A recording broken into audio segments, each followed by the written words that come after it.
Brought to you by TechnoSpark 20 series smartphones. I'm superhuman.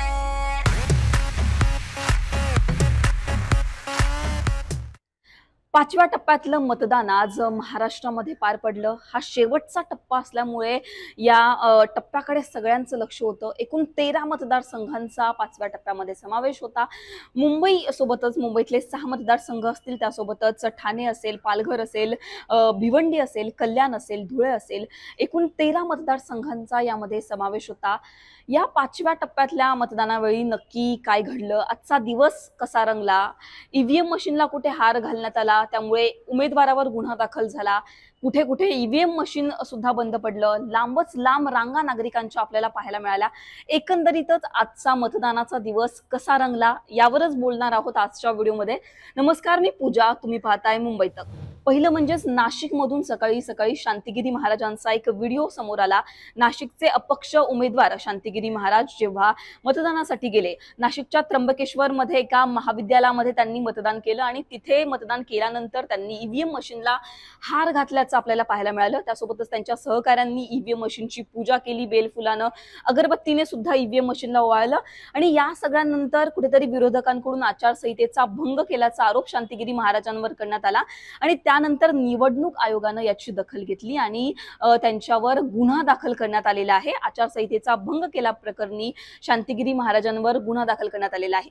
या सगळ्यानंतर शांतिगिरी महाराजांची यावर प्रतिक्रिया आली आणि त्यांनी असं म्हटलं की आम्ही सर्वांमध्ये देव बघतो, त्याच्यामुळे ईव्हीएम मध्ये सुद्धा देव आहे आणि म्हणून मी ईव्हीएम मशीनला हार घातला असं त्यांनी म्हटलं।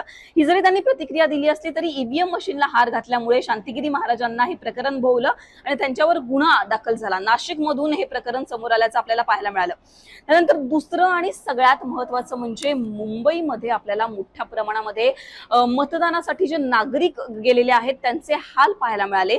लांबच लांब रांगा मतदानासाठी आलेल्या नागरिकांच्या आपल्याला पाहायला मिळाल्या। फक्त नागरिकच नाही तर सेलिब्रिटी सुद्धा यामुळे हैराण झाल्याचं आपल्याला पाहायला मिळालं।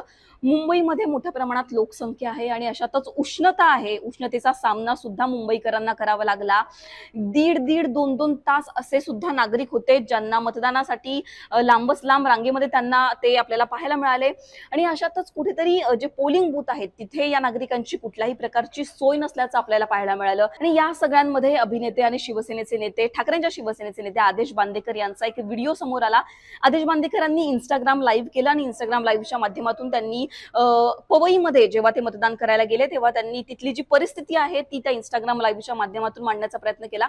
आदेश बांदेकरांनी असं म्हटलं की जिथे मी मतदान करायला आलेलो आहे तिथली ईव्हीएम मशीन बंद पडलेली आहे आणि त्याच्यामुळे गेले 1.5 तास मी रांगेमध्ये थांबलेलो आहे असं आदेश बांदेकरांनी म्हटलं आणि 1.5 तासामध्ये माझी लाईन थोडी सुद्धा पुढे गेलेली नाहीये असं त्यांनी म्हटलेलं आहे। आदेश बांदेकरांनी मतदान केलं आणि त्यानंतर सुद्धा त्यांनी प्रतिक्रिया दिली आणि त्यांनी असं म्हटलं की नागरिकांच्या यामुळे कुठेतरी हाल होत आहेत। आदेश बांदेकरांसोबत दिग्दर्शक केदार शिंदे सुद्धा होते आणि केदार शिंदेंनी सुद्धा असं म्हटलं की 1.5-2 तास हे नागरिक इथे आपल्याला रांगेमध्ये पाहायला मिळत आहेत। पवईच्या हिरानंदानी फाउंडेशन स्कूल मधली ही सगळी परिस्थिती आदेश बांदेकरांनी इंस्टाग्राम लाईव्हच्या माध्यमातून प्रेक्षकांसमोर, लोकांसमोर ठेवण्याचा प्रयत्न केला। एकंदरीतच लांबच लांब रांगांमुळे आपल्याला नागरिकांचे हाल पाहायला मिळाले। फक्त पवईच नाही, ही पवईची परिस्थिती आदेश बांदेकरांनी समोर ठेवली, पण पवई सोबतच कळवा असेल, मुंब्रा असेल, इथले सुद्धा व्हिडिओ मोठ्या प्रमाणामध्ये समोर आले। जितेंद्र आव्हाडांनी सुद्धा प्रतिक्रिया यावर दिली। जितेंद्र आव्हाडांनी असं म्हटलं की अधिकारी हे सगळं मुद्दामून करतायत, अधिकारी हसतायत, खिदळतायत, कुठेतरी कामामध्ये सिरियसनेस या अधिकाऱ्यांच्या दिसत नाहीये। मतदानाला वेळ लागावा, मतदान मुद्दामून संथ गतीने व्हावं, त्याच्यामुळे अधिकारी हे मुद्दामून करत असल्याचा आरोप जितेंद्र आव्हाडांनी यावेळी केला। एकंदरीतच आपण बघितलं तर इथे सुद्धा नागरिकांच्या मोठ्या प्रमाणामध्ये प्रतिक्रिया समोर आल्या। बहुतेक असे नागरिक होते जे अर्धवटच रांगा सोडून आपल्याला निघालेले पाहायला मिळाले आणि 1.5, 2, 3 तास सुद्धा नागरिक आपल्याला इथे पाहायला मिळाले। कळवा, मुंब्रा सोबतच बोरिवली असेल, बोरिवलीमध्ये सुद्धा नागरिकांच्या लांबच लांब रांगा आपल्याला पाहायला मिळाल्या। व्हिडिओ तुम्ही बोरिवली मधल्या लांबच लांब रांगांचा स्क्रीनवर पाहत असाल। मोठ्या प्रमाणामध्ये नागरिकांची गर्दी आपल्याला या मतदान केंद्रांवर पाहायला मिळाली। कुठेतरी जे निवडणूक अधिकारी आहेत, कर्मचारी आहेत, हे मुद्दामून हे हळूवारपणे काम करतायत, नागरिकांचं मतदान हे फास्ट करत नाहीयेत, असा आरोप त्यांच्यावर इथे करण्यात आला. घाटकोपर असेल, मानखुर्द असेल, मुलुंड असेल, भांडूप असेल, या सगळ्या मतदान केंद्रांवर आपल्याला अडथळे पाहायला मिळाले. कुठे ईव्हीएम मशीन बंद पाहायला मिळाल्या, कुठे लांबच लांब रांगा पाहायला मिळाल्या. त्यात ऊन आहे, उन्हाचा तडाखा आहे, त्याच्यामुळे उष्णतेमुळे मोठ्या प्रमाणामध्ये नागरिक हैराण झालेले आपल्याला पाहायला मिळाले. वरळी हा आदित्य ठाकरेंचा मतदारसंघ आहे. नागरिकांना त्या पोलिंग बूथवर कुठल्या समस्या आहेत काय, या सगळ्यांची पाहणी करण्यासाठी आदित्य ठाकरे आपल्याला तिथे उपस्थित असलेले पाहायला मिळाले. ठाकरेंच्या शिवसेनेचे आमदार सुनील शिंदे यांनी असा आरोप केला होता की निवडणूक अधिकाऱ्यांच्या दिरंगाईमुळे जे मतदान आहे ते संथ गतीने होत आहे, त्याच्यामुळे निवडणूक आयोगाकडे त्यांनी तक्रार सुद्धा दिली, लेखी तक्रार दिली. आणि अशातच वरळीमध्ये त्याच्यामुळे आदित्य ठाकरे आपल्याला पोलिंग बूथची पाहणी करताना पाहायला मिळाले. एकंदरीतच जर आपण बघितलं तर विरोधकांकडून हे आरोप आपल्याला पाहायला मिळाले की या सगळ्या लांबच लांब रांगा आपल्याला अशामुळे पाहायला मिळत आहे की निवडणूक अधिकारी जे आहेत, जे कर्मचारी आहेत, ते कुठेतरी कामामध्ये दिरंगाई करतायत, ते सिरियसली काम करत नाहीयेत. त्याच्यामुळे आपल्याला विरोधकांकडून निवडणूक आयोगाकडे विरोधकांनी याच्यावरून तक्रार केल्याचं पाहायला मिळालं. या सगळ्यांमधून एक महत्वाची बातमी समोर आली, ती म्हणजे देवेंद्र फडणवीसांनी निवडणूक आयोगाकडे विनंती केली की मोठ्या प्रमाणामध्ये ज्या आहेत बूथवरून तक्रारी येत आहेत, नागरिकांकडून संताप व्यक्त होत आहे, त्याच्यामुळे निवडणूक आयोगाने याच्यामध्ये काहीतरी दखल घ्यावी, कामामध्ये दिरंगाई होतीये का हे सगळं पाहावं आणि एकंदरीतच याची दखल घ्यावी अशी विनंती निवडणूक आयोगाकडे देवेंद्र फडणवीस यांनी केली. भिवंडीमध्ये एक धक्कादायक प्रकार आपल्याला पाहायला मिळाला. मोठ्या प्रमाणामध्ये मतदारांची नावच मतदार यादीमध्ये आपल्याला भिवंडीमध्ये दिसली नाही, त्याच्यामुळे नागरिकांनी या मतदान केंद्रावर संताप व्यक्त केल्याचं आपल्याला पाहायला मिळालं. असे सुद्धा काही नागरिक होते ज्यांचे वडील किंवा ज्यांची आई हयात नाहीये, त्यांची नावं या मतदार यादीमध्ये होती, पण मतदान करण्यासाठी जे नागरिक गेले त्यांची नावं या मतदार यादीमध्ये नव्हती. त्याच्यामुळे नागरिकांनी मोठ्या प्रमाणात रोष व्यक्त केला. निवडणूक अधिकाऱ्यांकडे हे नागरिक गेले आणि तिथे त्यांनी ज्या आपल्या तक्रारी आहेत त्या मांडल्या. निवडणूक अधिकाऱ्यांची यावर अशी प्रतिक्रिया आली की आम्ही 2019-2021 मध्ये जे सर्वेक्षण केलं त्या सर्वेक्षणामध्ये हे जे नागरिक आहेत ते नागरिक आपल्याला मूळ पत्त्यावर त्यांना पाहायला मिळालेले नव्हते. त्याच्यानंतर त्यांनी मोठ्या प्रमाणामध्ये फोटोंची सुद्धा या नागरिकांकडून मागणी केली आणि त्यांचे फोटो सुद्धा त्यांनी वेळेवर दिले नाहीत, त्याच्यामुळे या मतदारांची नावं या मतदार यादीमध्ये नव्हती अशी प्रतिक्रिया निवडणूक अधिकाऱ्यांनी यावर दिली.